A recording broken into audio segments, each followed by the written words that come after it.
Hello everyone, good morning. कल हम लोग गए थे statue of unity. Statue of unity के बारे में तो आपने सुना ही होगा। ये गुजरात में है। ये सरदार वल्लभ भाई पटेल के ऑनर में बनाया गया था। सरदार वल्लभ भाई पटेल हमारे कंट्री के फर्स्ट डिप्टी प्राइम मिनिस्टर थे। ये स्टैचू वर्ल्ड्स टॉलेस्ट स्टैचू है। इसकी हाइट दुनिया की सबसे लंबी है। इसकी हाइट है 597 फीट और इस स्टैचू को सरदार सरोवर डैम के पास में बनाया गया है। इसका व्यू बहुत अच्छा आता है। अगर आप इस स्टैचू के नज़दीक जाओगे तो आपको बहुत अच्छा व्यू आएगा। अब बात करते हैं कि जब हम स्टैचू ऑफ यूनिटी घूमने के लिए जाते हैं तो हम वहाँ पर क्या क्या देख सकते हैं। तो सबसे पहले तो हमें इस स्टैचू को देखना चाहिए। फिर आप चाहो तो इस स्टैचू के ऊपर भी जा सकते हो, मतलब कि इस स्टैचू के चेस्ट तक भी आप जा सकते हो, जिसको कि व्यू गैलरी कहा जाता है। इसका प्राइस थोड़ा ज़्यादा होता है। इसके अलावा यहाँ पर जंगल सफारी है, जू बहुत बड़ा है, फिर म्यूज़ियम है और इसके साथ ही चिल्ड्रंस पार्क भी है। काफ़ी कुछ है यहाँ देखने के लिए।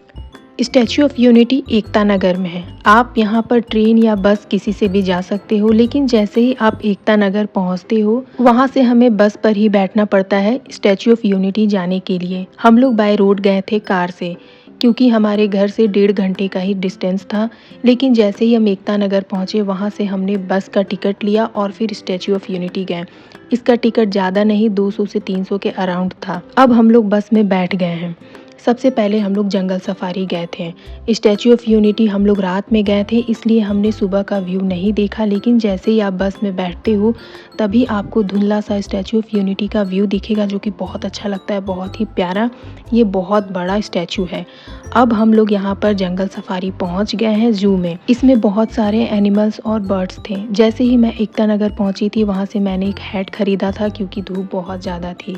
अब जू में भी जाने के लिए हमें टिकट लेना होगा, तो 450 पर पर्सन टिकट का प्राइस था। बच्चों के लिए इससे थोड़ा कम था।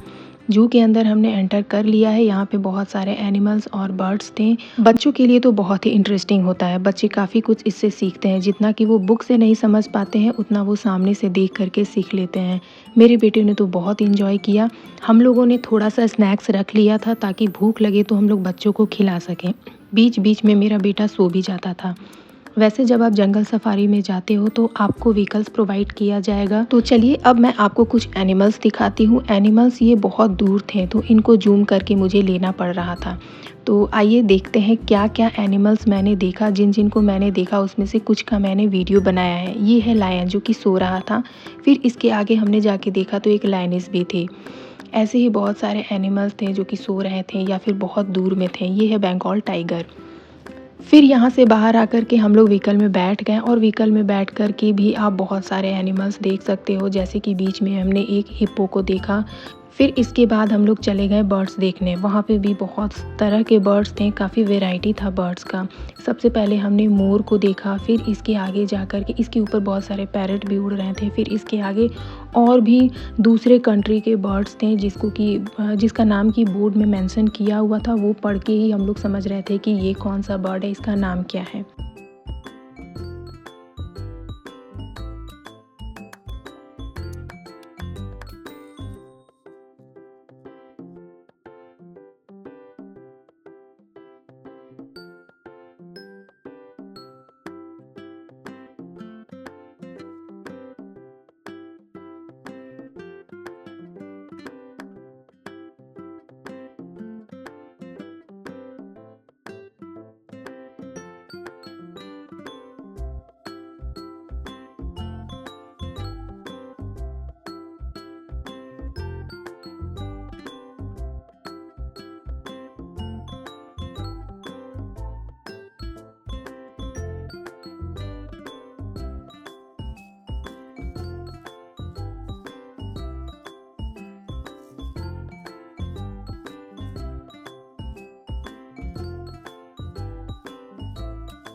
फिर हम लोग दोपहर में 1 बजे के अराउंड गए मेज़ गार्डन, जहाँ पर भूल भुलैया है।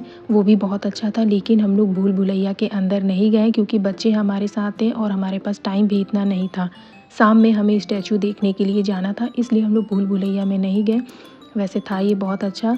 फ़िलहाल थोड़ी देर के लिए हम लोग वहाँ पर गार्डन में बैठ कर के हमने रेस्ट किया, बच्चों को भी हमने थोड़ा खेलने का टाइम दिया। ये बहुत अच्छा यहाँ का व्यू था, बच्चे यहाँ पर दौड़-दौड़ के खेल रहे थे और हमने भी थोड़ी-सी फ़ोटो खिंचवाई। फिर इसके बाद हम लोग आ गए खाने के लिए। वहाँ पर खाना बहुत ही एक्सपेंसिव था, अगर पॉसिबल हो सके तो आप घर से अपना खाना लेके जा सकते हो। हमने भी रखा था लेकिन थोड़ा ही खाना रखा था, किड्स फूड।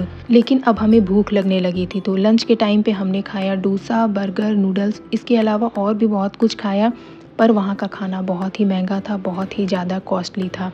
फिर खाना खा कर के हम लोग चले गए children's park, children's nutrition park. फिर वहाँ जा कर के हमने बैठा टॉय ट्रेन में, जहाँ पर बच्चों ने बहुत एंजॉय किया और हर थोड़ी-थोड़ी देर पर एक स्टॉपेज आता था स्टेशन की तरह, जहाँ रुक कर के बच्चों को सिखाने के लिए काफ़ी सारी चीज़ें थी, जैसे कि गेम ज़ोन था। इसके साथ ही हेल्दी फूड, अनहेल्दी फूड, दूध के फ़ायदे, दूध से दही कैसे बनता है, छाछ कैसे बनता है, आदि ने भी एक जगह ट्राई किया छाछ बनाने का और वीडियो में दिखा रहे थे कि छाछ कैसे बन कर के निकलता है।